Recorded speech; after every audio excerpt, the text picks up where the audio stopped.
In a kingdom where tales of miracles and bravery were celebrated, there lived a group of fishermen who followed a wise teacher named Jesus. They had witnessed many miracles at his hands, but none so extraordinary as the one they were about to experience.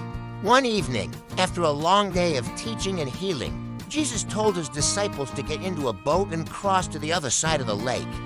He said he would meet them there later, and then he went up onto a mountainside to pray. As the disciples set out across the dark and stormy sea, the winds began to howl, and the waves grew higher and higher. They strained at their oars, battling against the raging tempest, their hearts filled with fear and uncertainty. But just when they thought all was lost, they saw something incredible coming towards them on the water. It was Jesus walking on the waves as though they were solid ground, his face shining with peace and serenity. At first, the disciples were terrified, thinking they were seeing a ghost. But Jesus called out to them, saying, "Take courage." As "I don't be afraid," Peter, always the boldest of the disciples, cried out, "Lord, if it's really you, tell me to come to you on the water." "Come," Jesus said, and so, with his heart pounding with fear and excitement, Peter stepped out of the boat and under the water. Miraculously, he found that he was able to walk on the waves, just like Jesus.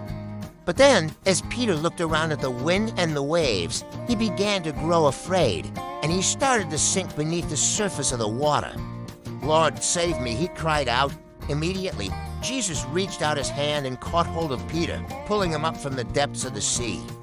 "You have little faith," Jesus said. "Why did you doubt?" As they climbed back into the boat together, the wind suddenly died down, and the sea grew calm. And the disciples, filled with awe and wonder, worshiped Jesus, saying, "Truly you are the Son of God."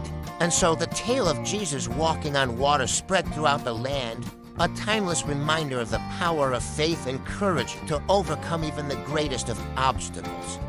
And though the storms of life may rage around us, we can always find strength and peace in the presence of Jesus, who walks with us on our journey, guiding and protecting us every step of the way.